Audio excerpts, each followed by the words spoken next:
My daughter is joining the company, so I need you to resign. Today is your last day. That morning, on the 20th, the president suddenly told me I was fired. Shock left me speechless. The 20th was the day we paid our suppliers. Some payments were handled via bank transfers for long-term partners, while others required direct visits, a courtesy I always maintained. You look like you could go home right away. I'll give you the day off, just for you. Leave quickly, the president said, shoving me out of the office. The door slammed shut behind me with a harsh snap. I didn't even know where to begin arguing. My name is Emily. I had joined this family-owned paving company right after high school and had spent the past 10 years as a clerical worker, until now. The company had about 20 employees, and when the chairman was president, it was an easy, harmonious workplace. He worked closely with younger staff, and his wife, Catherine, was always there to help with tasks until she was hospitalized. Their daughter, Kelly, was talented in both fieldwork and office management. Her husband, the site manager, was well respected by on-site employees, even though they were the founding family. They never acted superior or looked down on anyone. Life at the company was smooth and enjoyable, or it had been. At the end of last year, the chairman was diagnosed with cancer during a routine group medical exam. He decided to step down as president and appointed Kelly's husband, the site manager, as his successor. Everyone, including me, supported this. We wanted the chairman to focus on his treatment and hoped for his long life. Then, unexpectedly, the chairman's eldest son, Tom, appeared with his family. I didn't even know he existed. Tom had been disowned 30 years ago. According to senior employees, he had been a troublemaker, often clashing with the law. After dropping out of high school, he became involved in multi-level marketing schemes and fraudulent activities, ultimately prompting the chairman to sever ties. And yet, here he was, suddenly pleading for forgiveness. "Dad, I've realized my mistakes. Please forgive me," he said. It was surreal. In our small office, where the president's room and clerical area were one and the same, everyone witnessed this awkward reconciliation. Tom asked to work at the company, but his past made it hard to trust his intentions. After being disowned, "I apologized to everyone," the chairman said, "but I ask you to give Tom another chance." Kelly and the senior staff knew his history and couldn't fully celebrate, but they couldn't refuse the chairman's heartfelt request. Tom and his family moved into the annex of the chairman's house. He became an employee. His wife took on household duties. I saw their daughter only once, a college student visiting the office. The chairman believed that Tom had changed. Catherine was overjoyed at the reunion and spoke of rebuilding the company together. But soon, trouble surfaced. "I'm the eldest son, so I should be the next president," Tom declared, straining his relationship with Kelly and the site manager. Despite pretending to work diligently for appearances, Tom actually did very little. He demeaned employees constantly. "Physical labor is for the workers," he said. "You're all just worker ants, work silently." Unsurprisingly, his behavior made him deeply unpopular. Some younger employees even complained to the chairman, "We can't work under these conditions." Yet both the chairman and Catherine pleaded, "We will talk to Tom. Please try to see the bigger picture." 3 months ago, the chairman's cancer worsened, and he was hospitalized. Tom declared himself president, even though many advised Catherine and the chairman to stick with the original plan, appointing the site manager as president. They chose their biological son instead. Morale plummeted. The once harmonious office atmosphere became tense and uncomfortable. Kelly and her husband quietly worked behind the scenes to manage the company, leaving me to handle all administrative tasks alone. Where once Catherine, Kelly, and I shared the workload, I now worked overtime regularly, often staying so late that the date had changed before I left. Meanwhile, Tom seemed to view administration as beneath him, spending his days at hostess bars, gambling, or betting on horses. Our relationship hit a breaking point over company expenses. Tom had been charging personal dining and entertainment to the company credit card, which I had sometimes overlooked. But this time, it was too much. Hesitant, I handed him a receipt. "I can't approve this expense," I said. "What? Why not?" he demanded. "This is for your wife's corrective underwear," I explained. "It's not related to business, so it can't be expensed." His face flushed with anger. "Don't challenge me," She's the president's wife. She should dress well. This is a valid expense. No, I said firmly. This isn't how it works. Her underwear is not a business expense, I stammered, struggling to comprehend how the president could justify a $4,000 expense for his wife's corrective underwear. Before I could even process it, he dropped another bombshell. Then let's turn selling corrective underwear into a new business venture, he said, eyes gleaming. We'll list it as inventory, it counts as an expense. I blinked, speechless. We're a paving company, I finally managed to say.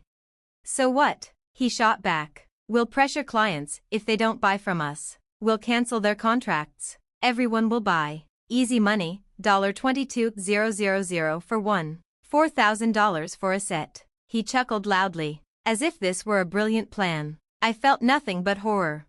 That's absolutely unacceptable. It will destroy our credibility, I snapped, anger flashing. From that moment, I became the target of his constant disdain. Every day brought more berating, more unreasonable demands. Many times, I considered quitting, but I endured, driven by loyalty to the chairman, who had always supported me, and concern for the team, who would struggle if I left. I couldn't afford to lose my job abruptly either. I decided to tough it out until suddenly, I was fired. If I quit now, it would create chaos for our clients, I thought. Taking a deep breath, I confronted him. I can't just leave without proper notice or handover. Even your daughter couldn't handle the workload. Today is also the day we need to process payments, I said in one breath, bracing for an eruption. As expected, his face turned crimson. Shut up. I told you to resign. My daughter is joining the company. Today is your last day. After the payment, let them wait until they come to collect it. No need to pay up front. Excuse me? Isn't it normal to pay for something after receiving it? I asked, trying to reason calmly. He sneered. If that's the case, just threaten the suppliers. Say we won't pay this time, they'll give it to us for free. I froze. That's not something we can do. You're completely useless. My daughter has a college degree. She can handle office work easily. She won't question my expenses like you do. You're all talk, no action. We don't need you here. Leave now. It was clear, his goal was to put his daughter in accounting so he could disguise personal spending as business expenses. Oh really? Just remember, I won't regret this, I said quietly. Words were useless. My patience was gone. I packed my belongings and left.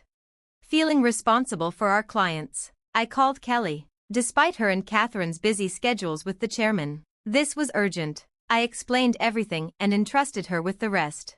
Once outside, I suddenly had nothing to do. Being fired without notice clearly violated labor standards law. If I reported it, the company would face consequences. Since we were part of the middle company payment system, I could claim my severance pay and 1 month's salary, support meant for small and medium enterprises that couldn't afford it. I didn't need to rush. I could apply within 5 years, and the Labor Office had a 2-year statute of limitations. Using my professional habits, I mapped out the procedure and timeline for retirement. For now, I could take a break, at least for a week. I had been working non-stop, including weekends, with no time for myself. At home, I thought of all the places I wanted to visit once I had a moment for myself. I decided on a day trip to the beach, hoping for some relief. The sea breeze and sunlight helped me breathe again. Later, when I checked my phone, I found missed calls, emails, and voicemails. Kelly's email stood out. The payment process went smoothly. Everything is in order. Relief washed over me. Despite the abruptness of my dismissal, despite leaving in anger, I finally felt the weight lift. My work had been done, and at least, that part of the chaos was under control. I listened to the voicemail from the company. The president's panicked voice trembled through the line. Hey, what's going on? They're saying I'm not the real president. Did you know about this? Explain yourself. I chuckled quietly at his flustered tone, then continued checking emails and voicemails. One message stood out. It was from the chairman. Without hesitation, I headed to the hospital. That evening, I arrived to find Catherine and the president already there. As soon as the chairman saw me, he greeted me from his bed. Emily, I'm truly sorry for my foolish son, he said. Tom, ever arrogant, shouted over him. Hey, What's going on? I'm the official president. Explain yourself. The chairman silenced him instantly with a firm command, quiet down. It turned out that after I had called Kelly, she had immediately informed the chairman and Catherine. The chairman, upon learning what had happened, confronted Tom. Do you really not know anything? What's the truth? I calmly explained the situation to Tom, who was still shouting in confusion. Tom, you didn't have any legal authority, I said. Your role as president was just a title. In business terms, the president is an internal position and does not carry the legal weight of a representative director. The representative director is legally responsible for the company's actions externally, and changing that position involves specific legal procedures. I continued. While a president's title can be changed informally, altering the representative director is complex. That's why your position never carried the legal power you assumed. 3 months ago, when Tom was appointed president, Kelly, the site manager, and veteran employees had strongly opposed it. I had suggested a compromise. Tom could serve as a figurehead president while the chairman remained the legally responsible representative director. If Tom proved himself worthy and won over the employees, we could eventually formalize his presidency. But if he failed, we had backup plans, including removing him or, in the worst case, closing the company.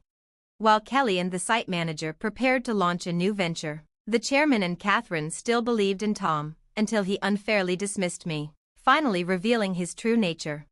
If you want to lead, learn to respect and care for your employees, the chairman said firmly. Tom responded arrogantly. It's not a big deal, right? Can't we just complete the procedures now?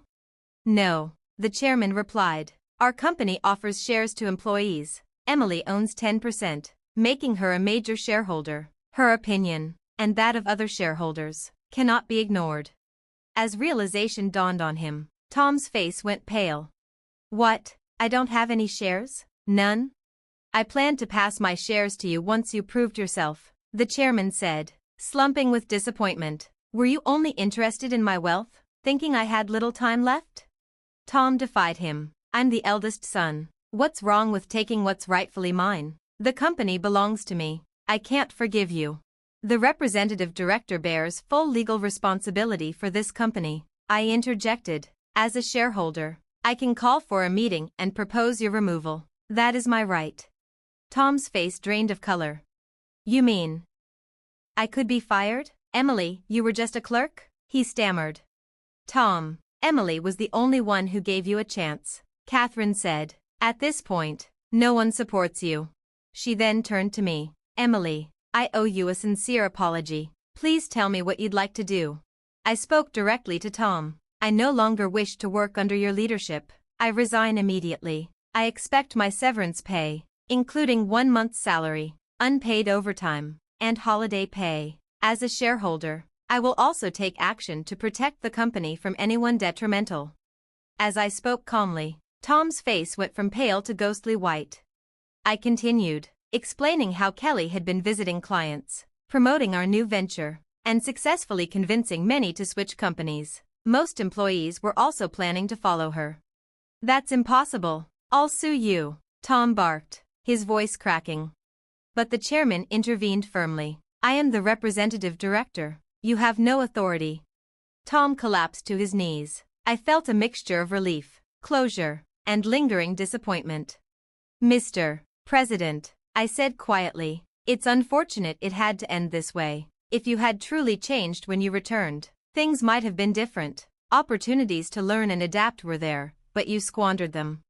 In the aftermath, the chairman chose to close the company, leaving Tom unemployed. His wife's corrective underwear venture failed miserably, and their aggressive sales tactics eventually led to legal trouble and arrests for involvement in a pyramid scheme.